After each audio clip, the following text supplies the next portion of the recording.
Once we have outlets, computer outlets in every home, each of them hooked up to enormous libraries where anyone can ask any question and be given answers, be given reference material, be something you're interested in knowing. From an early age, however silly it might seem to someone else, that's what you're interested in. And you ask, and you can find out, and you can follow it up. And you can do it in your own home, at your own speed, in your own direction, in your own time. Then everyone will enjoy learning. Nowadays, what people call learning is forced on you, and everyone is forced to learn the same thing on the same day at the same speed in class. And everyone is different. For some, it goes too fast, for some, too slow, for some, in the wrong direction. But give them a chance, in addition to school. I don't say we abolish school, but in addition to school, to follow up their own bent from the start. Well, I love the vision, but what about the argument that machines, computers, dehumanize learning? Well, as a matter of fact, it's just the reverse. Uh, it seems to me that it's through this machine that for the first time we'll be able to have a one-to-one relationship between information source and information consumer, What do so you to mean? speak.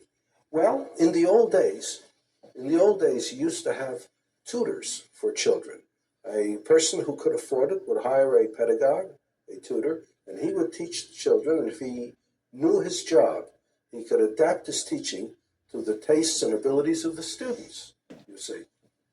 But how many people could afford to hire a pedagogue? Most children went uneducated. Then we reached the point where it's absolutely necessary to educate everybody. The only way we could do it is to have one teacher for a great many of students, and in order to organize the situation properly, we gave them a curriculum to teach from. So, how many teachers are good at this, too? Like in everything else, the number of teachers is far greater than the number of good teachers. So, we either have a one to one relationship for the very few or a one to many relationship for the many. Now, there's a possibility of a one to one relationship for the many. Everyone can have a teacher in the form of access to the gathered knowledge of the human species. Through the libraries that are connected to the computer That's in right. on my desk in my home. I Right. can sit there and call up. Well, what if I want to learn only about baseball? Well, that's all right. You learn all you want about baseball because the more you learn about baseball, the more you might grow interested in mathematics to try to figure out what they mean by those earned run averages and the batting averages and so on. You might, in the end, become more interested in math than baseball if you follow your own bent and you're not told.